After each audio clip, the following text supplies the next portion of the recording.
I have some difficulty with this subject because since the very early days of digital photography I've never owned or used a graduated filter.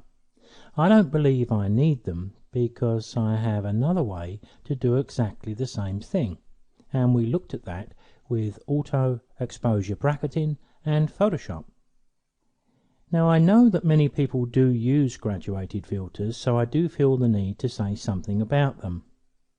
Graduated filters do very much the same thing as we've already discussed in automatic exposure bracketing. They help the photographer adjust exposure in those situations where they need a different exposure in the sky and maybe another exposure for the foreground. But apart from that, there is not a lot more one can say about them. Now, despite the advertising blurb on filter websites saying how quick and easy they are, they can be a real pain at times. I did use them back in my film days for quite some time, so I do have some experience of their use. Now, perhaps I can offer a personal view of why I don't use graduated filters. Basically, I don't find them flexible enough or quick enough in use for my photographic style. These filters can cost a fair amount of money if you want to buy good ones. Of course, you have to carry these filters, keep them clean, free from fingerprints and dust. In theory, again, no problem, but in practice at times a pain in the backside. Try juggling these on a beach where there's sand all around. Imagine having to fish around in the camera bag for the filter you want, the filter holder, and the adapter ring. And you're going to need an adapter ring for each lens of different thread sizes.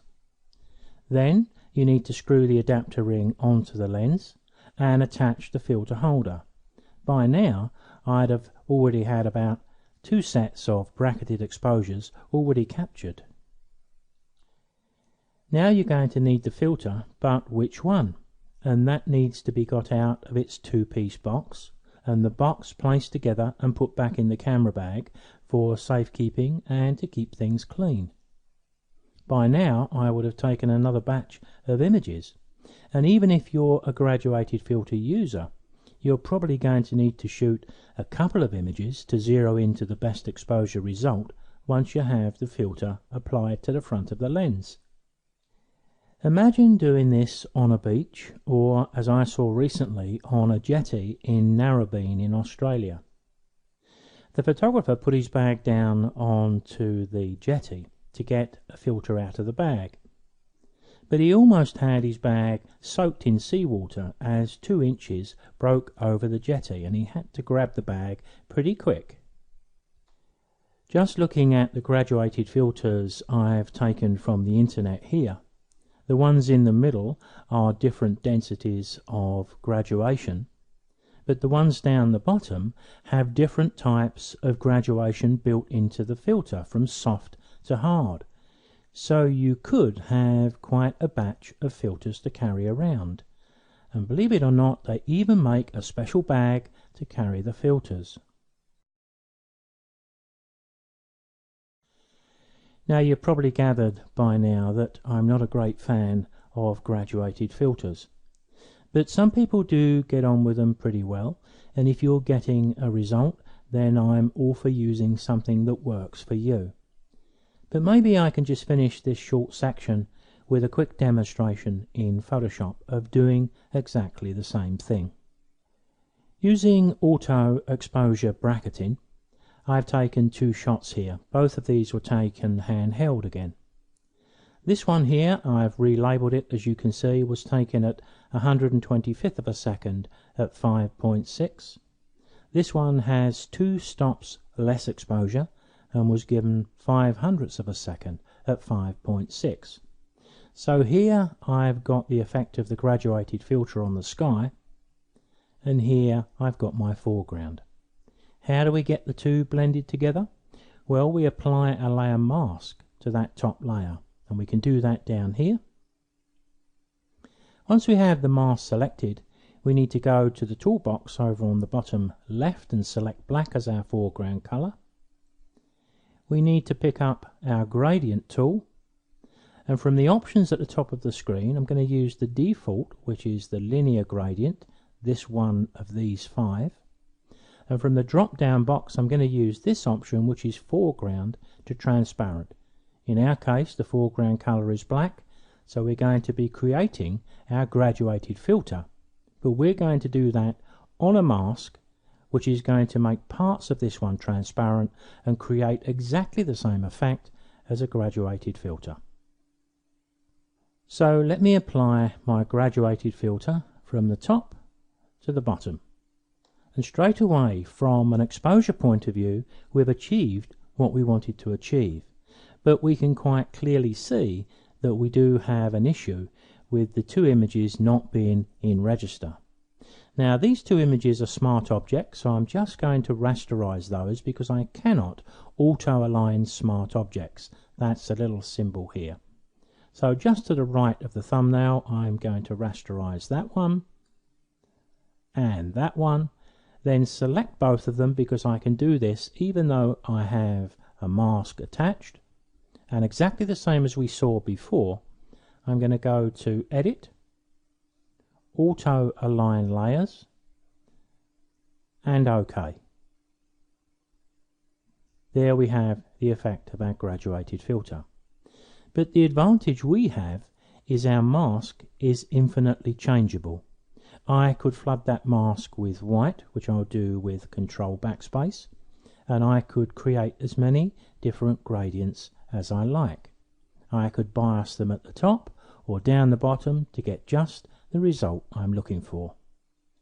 Now once you get used to using the graduated filter here on a mask, then we can create the mask, but sometimes we do get the effect where the mask, whether we've put it on here or on the front of our lens, starts to encroach on the tops of hills and trees like this. Well, one of the benefits we have here, because we're using a mask and we're not changing any of these images at all, is I could switch to white here, maybe pick up a brush and make my image nice and large, and I do have the opportunity to temper the graduated filter in any area I like. Now of course that's a little bit heavy-handed. I'll hit Ctrl Z to reset that. I'll drop my flow rate down to about 1% I think. I'll make my brush bigger, so if I was doing that here I would be very gradual, and I would gradually lighten the tones along the edge there, making the image as big or as small as I needed until I got just the desired result that I wanted. But let me hit Ctrl 0 here to fit this image back on screen fully, and if I go to my mask and flood it with white, Alt Backspace, the best result I got a little while ago was making my graduated filter run from the top to the bottom, because now I'm making the graduated part of it much more delicate, and as you can see it works a treat. A slight crop to just take away that little slither around the edge and we're done. Now I would suggest that I have far more flexibility working this way, because using auto exposure bracketing and the different levels I can input into my camera, I've got ultimate control over whether I'm using a 1-stop neutral density filter, 2-stop, 3-stop, or even more. And once I get the image into Photoshop, of course, I can decide how the graduated filter is applied to my image, whether it's a tight filter with a sharper line or a very soft line. But of course, if you were looking for a counter argument to make, yes, of course I do need to have Photoshop to be able to do this effectively. So I suppose it could also be argued that it's going to be a personal choice between whether you're going to use automatic exposure bracketing and Photoshop or graduated filters.